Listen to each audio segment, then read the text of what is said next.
Muslim invaders, feminists out to destroy our way of life, and a coming white genocide. Those are among the obsessions online of the far right.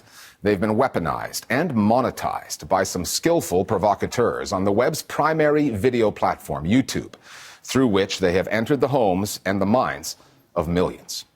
The content, typically disguised as cutting-edge journalism, can have real-life ramifications, viral material that is capable of not just radicalizing the views of those who watch it, but driving some of them to acts of violence. Among the best-known practitioners of the art, the rebel media. It's a small Canadian outlet, but has an influence that goes well beyond that country's borders. The Rebels' list of contributors includes British and American voices, names like Hopkins, Robinson, and Gorka, known for peddling some toxic tropes at home and happy to be granted an outlet offshore. The Listening Post's Flo Phillips now on the Rebel, YouTube, and one case study of far-right radicalization online.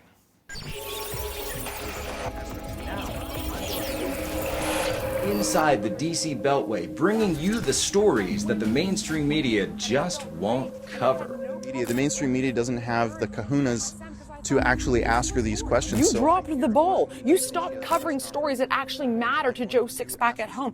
When I first found right-wing media and far-right media on YouTube, I was in a very difficult time in my life. I had just dropped out of college and had to move back home. And I went to YouTube in an effort to try to fix myself. This is Caleb CAIN. 5 years ago, he turned to the internet in search of information. What he fell into was a YouTube-shaped hole of far-right content, a new community, a new identity. I remember I was watching Gavin McInnes. The ultimate goal of the East is to convert it. Convert or die. Gavin would talk about Islam. He would talk about how it's a degenerate culture, that it's dangerous, that they're invading the West, and that they're going to take over Western civilization. They're not about assimilation. They're about changing, and it's working. And then I also remember I would watch Lauren Southern. This is what Antifa is. This is what the anti-Trump movement is. I saw Lauren as more of a reporter. She would go to rallies. Okay, no, I'm good. I just sprayed something and it got in my eye. And she'd be getting bottles thrown at her and bricks thrown at her, and she would just continue to march forward. And I had a lot of respect for that. Lauren Southern, Gavin McInnes, just two of a cast of persuasive, yet sometimes pretty poisonous characters, given a platform by the rebel media, a fringe, online, Canadian outlet. Its YouTube channel currently boasts 1.2 million subscribers, with some of its more viral videos regularly getting hits in the millions, because its content is inflammatory. Its tagline, a fearless source of news, opinion and activism you won't find anywhere else. Anti-Muslim, anti-immigrant, anti-refugee, anti-climate, anti-liberal, anti-a lot of things. And they kind of say that they're about challenging mainstream narratives.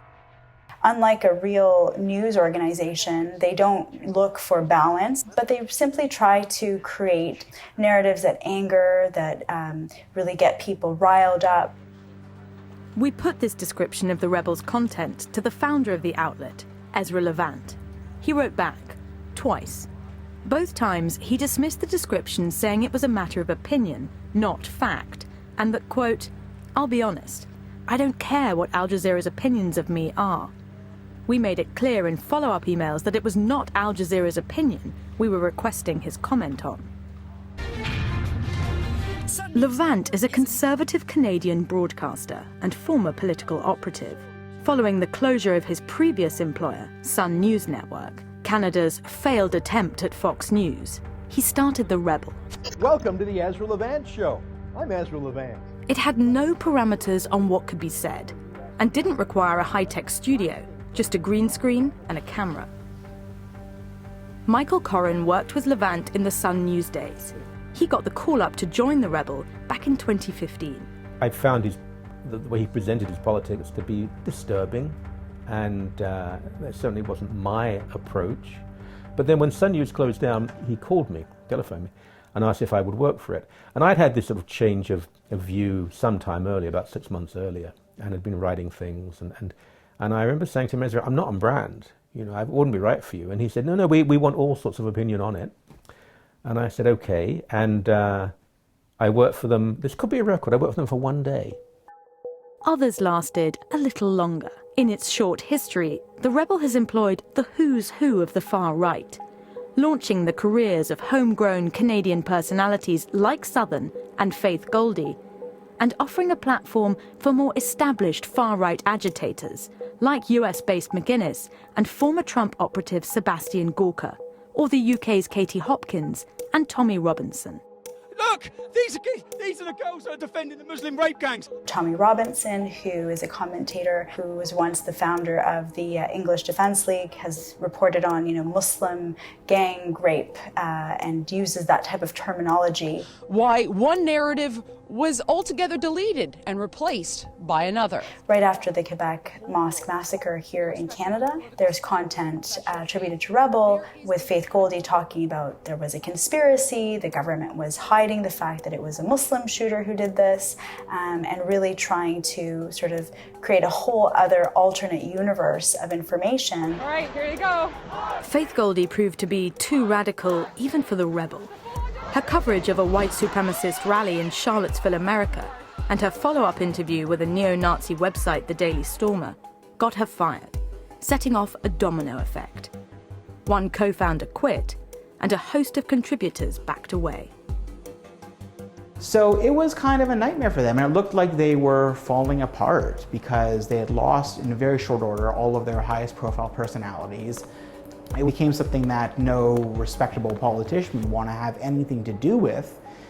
And they became rightly regarded in Canada as the closest manifestation Canada has to a major alt-right organization. We keep track of a lot of hate groups, extremist movements, extremist figures. I'm not sure if Rebel Media cleanly fits the bill. And a lot of that has to do with presentation. It's a little bit more coded. I think they're providing fodder and ammunition in a way for people to develop these extreme beliefs or to feel validated in them. Which is exactly what the Rebels' content did for Caleb CAIN, giving him the building blocks to develop radical ideas on a range of issues. In CAIN's case, the impact of the Rebels' content didn't go beyond influencing his beliefs. For some others, though, the effect was much more profound. Take Matthew Raymond, the suspect in a 2018 mass shooting in the Canadian province of New Brunswick. He specifically cited the Rebel as having informed his views. And stuff, and they talk about that on Rebel Media. And just last month, the Ottawa Police received a complaint alleging that the Rebel had breached a section of the Canadian Criminal Code by willfully promoting hatred of the Muslim community. The videos they reference featured Faith Goldy and Tommy Robinson. In these houses are enemy combatants who want to kill you, maim you, and destroy you. They want to destroy our way of life. If you're teaching people that, people in their community are trying to destroy them, to upend their idea of culture, I think it's almost, a logical next step that some people will choose to act on it. And I think that's what's so dangerous about a platform like The Rebel, is that it provides fake answers to really significant concerns that people may have and that should be discussed and debated in society, but must be done so with truth and honesty and fairness rather than, misinformation, outright lies. There's a reoccurring theme in many of the stories of radicalization: YouTube, and the numerous loopholes that allow extremists to slip past content gatekeepers, broadcasting their views to large audiences, often unregulated.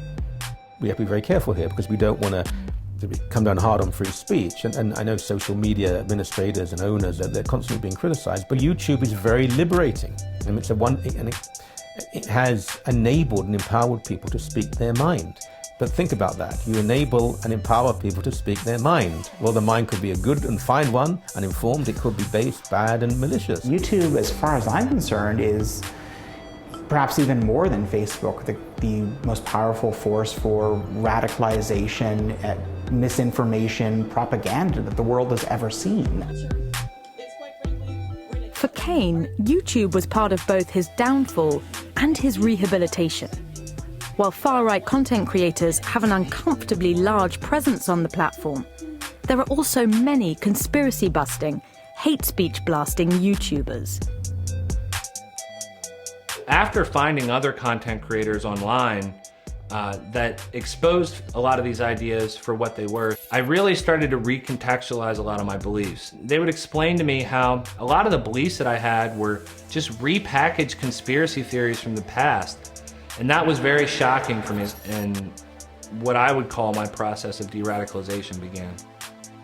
Caleb Cain may have found a way out, but the output he left behind, content like the rebels, is still online, out there to inflame, anger, and potentially radicalize further generations of the extreme right.